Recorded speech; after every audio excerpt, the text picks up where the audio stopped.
আজকে সকাল সকাল ঘুম থেকে উঠে 4:30টায় ঘুম থেকে উঠে চলে আসলাম ভূতনাথ বাবার কাছে, আমি আর দিদিভাই। আর এই যে আমাদের ভূতনাথ বাবার মন্দিরটা, ভূতনাথ বাবা অ্যাকচুয়ালি আমাদের মানে ভেতরে ভিডিও শ্যুট করতে দেয় না, তাই বাইরে থেকে ভূতনাথ বাবার মন্দিরটা তুললাম। আর তারপরে ভূতনাথ বাবা দর্শন করে চলে গেলাম মোটা বাবার দর্শন। ভূতনাথ বাবা দর্শন করলে মোটা বাবার দর্শন করতে হয়, তাই আমরা রীতিমতো খালি পায়ে যাই। ভূতনাথ বাবা থেকে মোটা বাবা এই 5 মিনিট মতন লাগে, আমরা খালি পায়ে যাই। আমি আর দিদিভাই মানে চলে গেলাম ভূতনাথ বাবার মোটা বাবা দর্শন করতে। মোটা বাবার দর্শন করতেই রাস্তাটা পেরোতে হয়।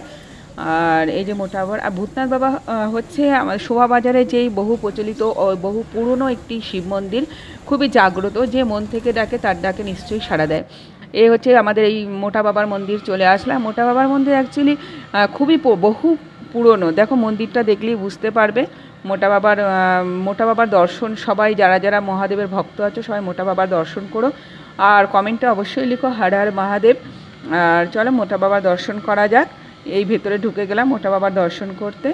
আর এই হলো মোটা বাবার, এই দেখো মোটা বাবার, তুমি না দেখলে কেউ বিশ্বাস করবে না। মোটা বাবা মানে খুবই মানে তুমি যদি মন থেকে কাউকে ডাকো, মন থেকে যদি ভগবানকে বিশ্বাস করো, মন থেকে যদি মহাদেবকে ডাকো, সে নিশ্চয়ই সাড়া দেবে। সেরকমই আজকে একটা অদ্ভুত ঘটনা ঘটেছে সকালবেলা।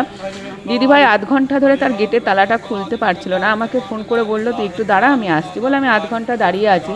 আধ ঘন্টা পর আমাকে ফোন করে বললো যে স্বপ্না তুই আয়, আমি গেটের তালা খুলতে পারছি না। আমিও যে অনেক চেষ্টা করলাম, কিছুতেই গেটের তালাটা খুলতে পারছি না। প্রায় 1.25 ঘন্টা হয়ে গেল, ওইখানেই বেজে গেল প্রায় 6টা বেজে গেল। তারপরে আমি শুধু ভগবান শিবকে ডাকলাম যে ওং নমঃ শিবায়, ওং নমঃ শিবায়। অদ্ভুত একটি ব্যাপার, মানে চাবিটা লাগানোর সঙ্গে সঙ্গে তালাটা খুলে গেল। তাই বলছি, যারা মহাদেবের ভক্ত আছো মন থেকে ডাকো, মন থেকে বিশ্বাস করো, নিশ্চয়ই তোমার ডাকে স্বয়ং মহাদেব সাড়া